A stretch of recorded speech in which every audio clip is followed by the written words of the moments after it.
Hey, how y'all doing, man? Welcome back. To those of you who have been to my channel before on YouTube, or I'm using another app now, but welcome to all of y'all that are new to the 2A community. I know that there's a whole lot of you, man, that are, there's a whole lot of people that are just getting into the 2A community because of, the way things are around the world. You got a lot of people out here panic buying. You got a lot of people, just like in 2020 when COVID came in and there was a run on firearms and ammunition and things like that. Those sales skyrocketed. Hey, look, I say welcome to the community. The more the merrier. It's great to have you over here. Here's some things that well, just to answer for some questions that people are always asking me. I had a mother at the church ask me, what kind of gun you think I need to get? So there's people always asking about what kind of firearms do they need? What kind should they get? Things like that. Sorry for this TV in the background. But anyway, so what kind of firearm should you get? And you're a new buyer. Uh, well, it depends on the use case, what it is you plan to do with that firearm. That's the truth. Do you plan to carry it every day? Do you just want it for home defense? And, then it's about if you want it for home defense, how familiar you are with certain firearms. Are you familiar with the manual of arms of AR-15, a AK, a pistol caliber carbine, a shotgun, any of those things? Or do you just brand new, know nothing? So, first of all, let's start with the handgun. Okay. Maybe you plan on getting a handgun and using it, for dual use. You want to use it for home protection and personal defense when you're away from home and you're outside the house. Okay, great. Now, some people say, what should I get? Should I get a 45? Should I get a 357? Should I get a 9 millimeter? Well, you know, slow down. you know, eh, all of that is going to depend on. That's why I say you need to try before you buy. And you can go to a good local gun range if you have one close to you. Go in and see if they'll rent you a firearm. Most gun ranges will have rentals, and start out with something that you can feel comfortable with. You feel comfortable with shooting, that you'll feel comfortable with carrying, because this is one thing I know. If you're not comfortable with it, you're not going to carry it. If you're not comfortable carrying it on your body, if it's too big, it's too heavy, it weighs you down, it doesn't fit, or it's just you squirm and it hurts to put it in certain areas on your body, you're not going to carry that firearm. Then are you going to train with it? You know, uh, you're going to go get some hand cannon that hurts your hand every time you fire it, and the noise is so loud you're scared of it, and you're not going to train with that firearm. So you need to try before you buy is my best advice, because whatever you're comfortable with, that's what you will train with. That's what you will carry. The best gun you could have is the one you got with you when you need it. That's what I always say. The one you got on you is the best one for you. Because when you need it, if you have it with you, it can help you. But if you need it and you don't have it, guess what? You could that could be, the last day we see you. You could wind up in the forever box after that. So you need to try before you buy. Then you need to know some things about handguns. I mean, are you looking for something with a high incapacitation rate if you're going to use it for home defense? Because if you're going to have dual use, number one, we've already talked about what you need to carry and how you need to carry it. You need to get something that's comfortable.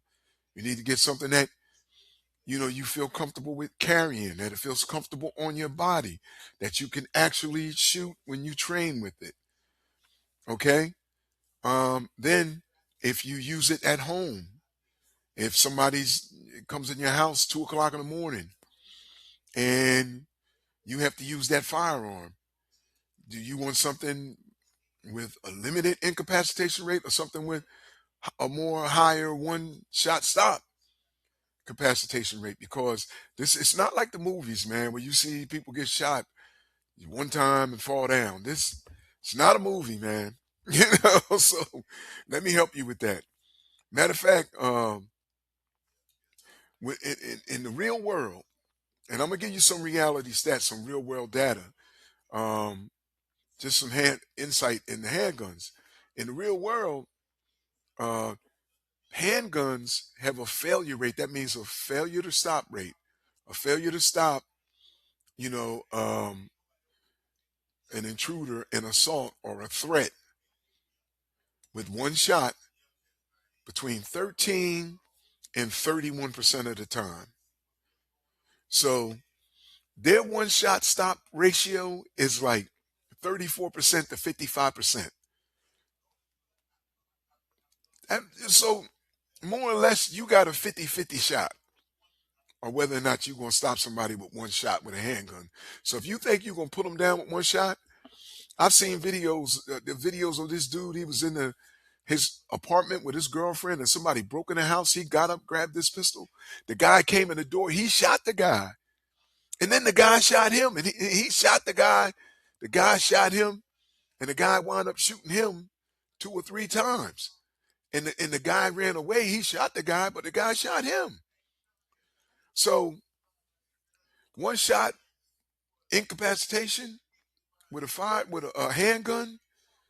I'm not saying it can't be done, but I'm saying the rate is really low. The average rounds to stop or incapacitate an individual is anywhere between 2 to 3 rounds, with a handgun. So you're going to have to use multiple shots. Multiple shots are going to be required to use a handgun in personal defense or home defense. And incapacitation, if you don't place those shots well, incapacitation is going to be delayed. Like when the guy broke in his apartment, he shot that guy, but that guy got away. Now that guy could have collapsed outside in the yard or whatever. But if you don't hit an off switch, which means a vital spot in their body when you fire that round, you're going to have delayed incapacitation. And you're going to need accuracy for follow ups. And let me tell you, it's hard to be accurate when you're nervous, your heart is pumping, your hands are shaking, you're scared, and you're just firing rounds rapidly. So, but the thing you need is to be accurate. The guys on my security team, I teach accuracy over speed all day long. All of them will tell you that. I tell them fast is fine, accuracy is final. Accuracy is final, because it protects them and it protects others around them when you're accurate with your shot placement. So you have to take that into, if you're going to use you're saying I want to use my handgun for personal protection and I want to use it, to protect myself at home. There are more effective um, means for if you want a higher incapacitation rate. For instance, long guns. Long guns have a higher incapacitation rate. When I say long guns, I'm talking about your rifles and your shotguns. Shotguns have the highest incapacitation rate. Um, their failure rate, that means their failure to stop a threat with one shot, their failure rate. Now remember, the handgun failure rate was 13 to 31%. Your long gun failure rate is 4% to 9%. 4 to 9%. That is very low, which means your one shot stop capability is anywhere from 60% to 68%. So you have a very high, one shot stop capability. The average rounds with a long gun fired to incapacitate an individual is 1 to 1.5. So let's say 1 to maybe 2 rounds. With a shotgun,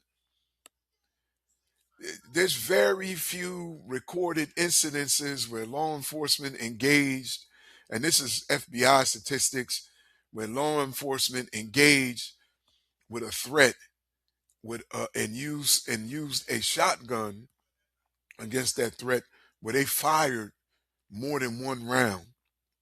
Usually, one well placed round of double odd buckshot, um, that stops the threat. That puts the threat down instantly. Um, One round, maybe two. So with a rifle and a shotgun, you have a higher stoppage rate. Now the rifle is the incapacitation rate is a little lower. It's at like 60%, where the shotgun is at like 65 to 68%. So it's a slight difference. Um, I think it was Clint Smith. Clint Smith says it like this: pistols put holes in people, rifles put holes through people, shotguns, right range, right load, will take a chunk off a person and throw it on the floor. Shotguns are devastating. So, just know that. Um, so the average rounds to stop a threat, one to make maybe two. The advantage, you got faster threat stoppage with a long gun. Um, you got greater effectiveness per hit. With a rifle, you're going to have greater effectiveness per hit and at a longer range. Okay? You do have the threat of overpenetration with a shotgun. Now, with any firearm, you're going to have the threat of overpenetration. When I say overpenetration, I mean the threat of the projectile passing through the threat and going through drywall and into another room, where maybe you didn't want that round to go, or even with a rifle, through a couple layers of drywall and then out through your outer wall of your home and into your neighbor's house. You know, so there is that threat of over penetration. So you have to keep that in mind. But you do have greater effectiveness per hit, and you have a higher reliability overall. And reliability is key when your life is on the line. You want something that's effective, fast, reliable, that stops the threat quickly. The drawback is, with a long gun, you can't carry a long gun around. You walk around with it in some states, but 9 times out of 10, law enforcement is going to stop you and want to know what you're doing. Walking around out here with this long gun, even if it's open carry. So, I don't suggest just walking around with a long gun. But you always hear, well, I'm not going to say you always say, but I always hear people say things like, a pistol was what you use to fight your way to a long gun, to fight your way to a more effective weapon. But this is why I always tell people, your handgun is what you carry every day. You have to be a crazy master of that handgun. You need to be scary good with your handgun, which means you have to train, because it's harder to be accurate. You know, um, Incapacitation rate is lower, the failure rate is higher. So there's a need for accuracy and follow-up shots. So you have to train. And if you're not training with that handgun and you're talking about using it not just for your personal defense, but for your home defense, that if you're not going to train with it, then that is really not a good move. But let's talk about some key comparisons between handguns and long guns. I got some key comparisons here. Now, with your handguns, reliability. Let's look at it. With your handguns, reliability, and we're going to be looking at on a scale of low, moderate to high. Between your long guns, that means your rifles and shotguns, and your handguns. I just lump rifles and shotguns together because the incapacitation rate is it differs by like 6% to 8%. Okay, they have a rifles and shotguns have a high incapacitation rate. That's why they carry rifles into battle. But reliability, handguns, the reliability rate is moderate. They are moderately effective when it comes to reliability. Now with your long guns, you have a high reliability rate. I mean, when your life is on the line and you need to stop the threat as quickly as possible, your your rifle and your shotgun, your long gun is going to be more reliable. You can rely on it more than you can that handgun. Doesn't mean the handgun is totally unreliable. That's not what I'm saying. I'm saying it's moderately reliable when it comes to an incapacitation rate. How about rounds needed to stop the threat? With your handgun, you're going to need multiple rounds. You got to count on using um, multiple rounds to stop the threat. There's going to be multiple shots required. That's why when people train, even law enforcement, military, when they train, they don't train to put one shot on the target and move. They put multiple shots on each target. Bing, bing, bing, bing, bing, bing. Some people two. Some people say two per serving. Bing, bing, bing, bing, bing, bing. That's how I train. I don't put one round on the target. And when I train guys, I train them to put multiple rounds on the target. At least two, at least two per target, two servings per. So you're gonna have to train at getting rather quick because if it's more than one target, then you have to be able to acquire those targets quickly. So you're going to need multiple. When it's talk about rounds that you're going to need between a handgun and a long gun, you need multiple rounds. With a long gun, you need few. With a long gun, you need one to one and a half. Let's say one to two. You need one to two. One, maybe two with a long gun because of the velocity of the round, the foot pounds of energy that round hits with. And with a shotgun, because it's a multiple projectile round, you're getting like in a double odd buck 9 pellet shell, you're getting 9 projectiles the size of a 9 millimeter. It's like getting hit at one time with 9 millimeter projectiles in one place at one time, and that foot pounds of energy is devastating, right? How about ease of carry? The firearm is, as far as a comparison, i- you got a high rate.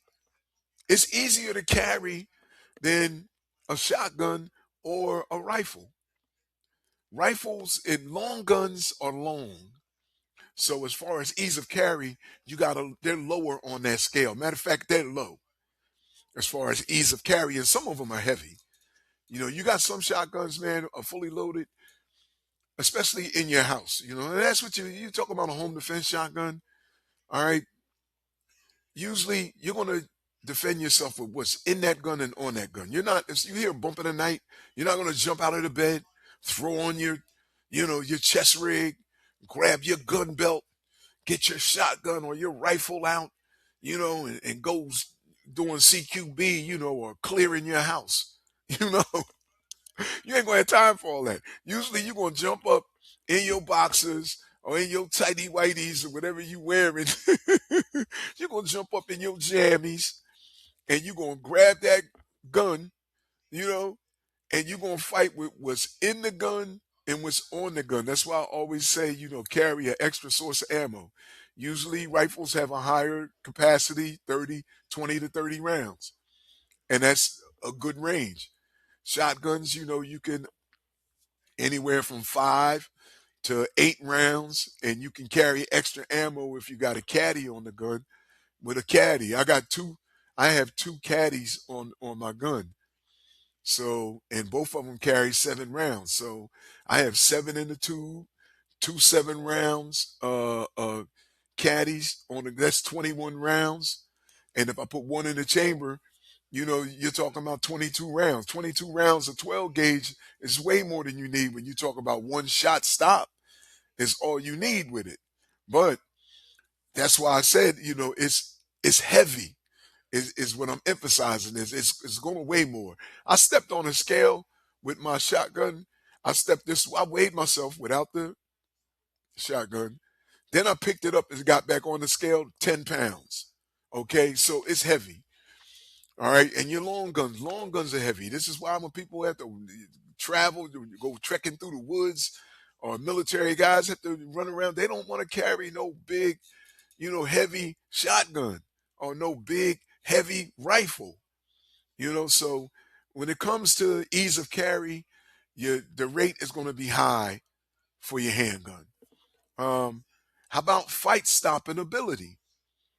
When it comes to fight stopping ability, we're going to rate the handgun limited.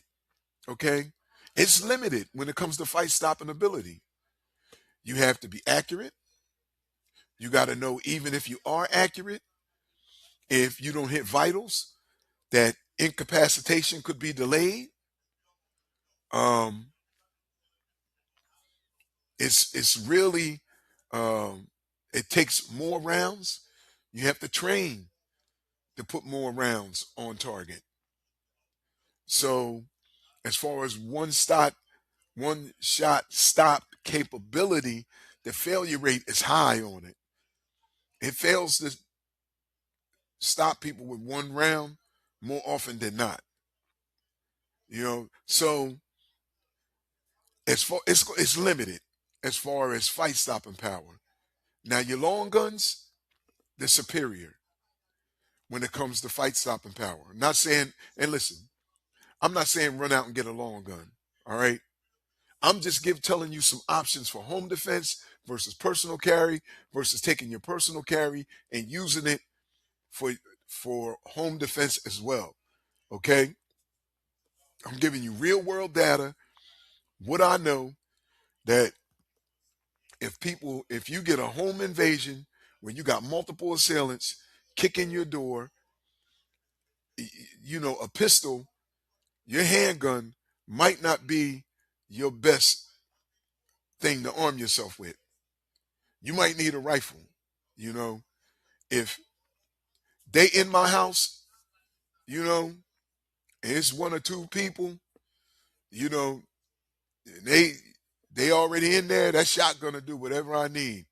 But if it's a bunch of them and I got to step outside or whatever, that rifle, man, either that rifle or that shotgun, they're superior. That's why the military uses them. The military still uses Mossberg shotguns right now till today. The military still uses rifles right now to the day. Rifles are used all over the world in military. They're used in with our local law enforcement. Carry AR-15s in their cars, you know, as their long guns. Not a lot of them use shotguns anymore. So that's the thing you have to understand is, if you're new and you're going to go out and you're going to spend your money on a firearm, I would say, look, figure out what your use case is. Are you looking at defending a homestead? Are you looking at something that I can use to defend my home, to feed my family, that has I can take down big game with, small birds with, you know, um, and use it as a personal defense weapon as well? You might want a shotgun. If you're looking at, I have long, a large farm or whatever. I got a big property.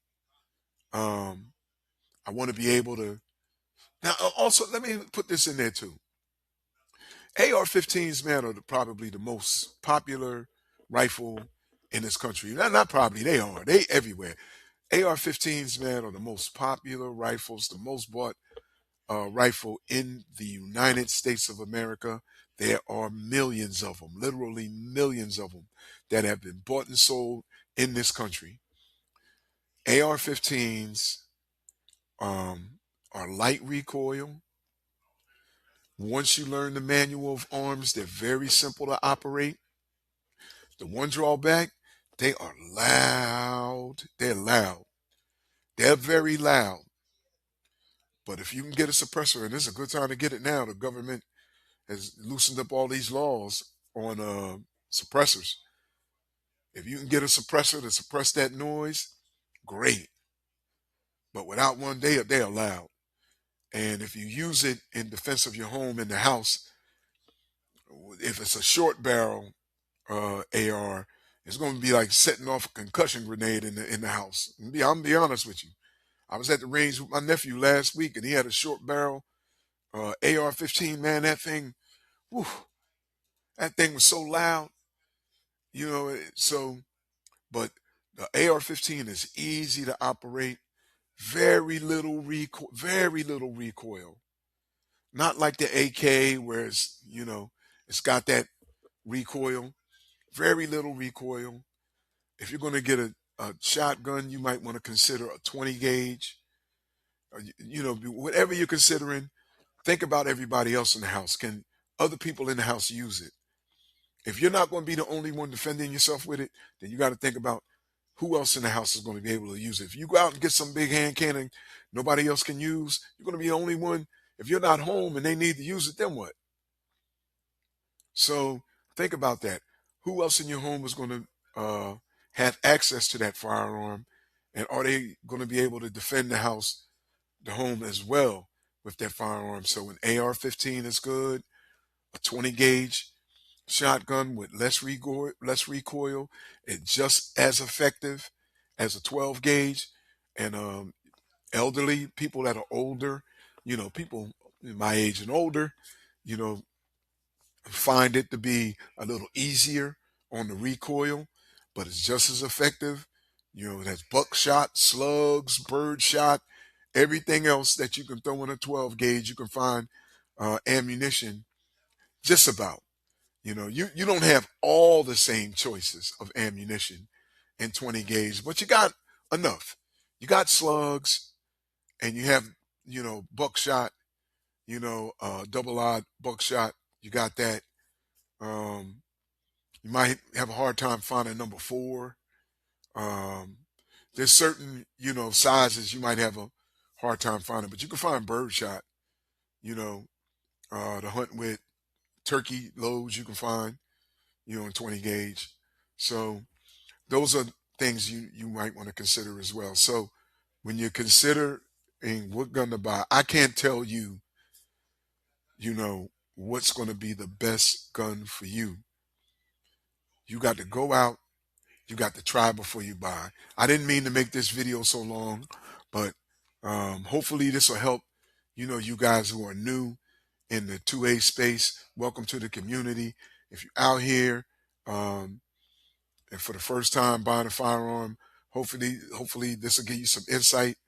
You know, um, train with whatever it is you're going to carry.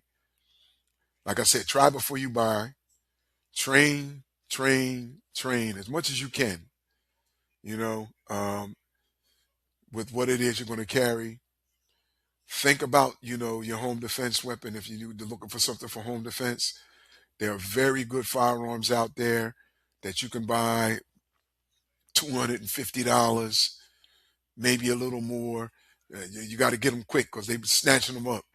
All these good guns, reliable ones that are cheap, like that Mossberg Maverick 88. There's people go out and buy 5 or 10 of them at a time because they only $200. So you got people go out there buy 5 of them at a time, man. So you got to think about that. So welcome to the 2A community. If there's any other help, man, anything I didn't cover, or you got any more questions, man, leave them in the comments, man. You know, uh, like, subscribe to the channel.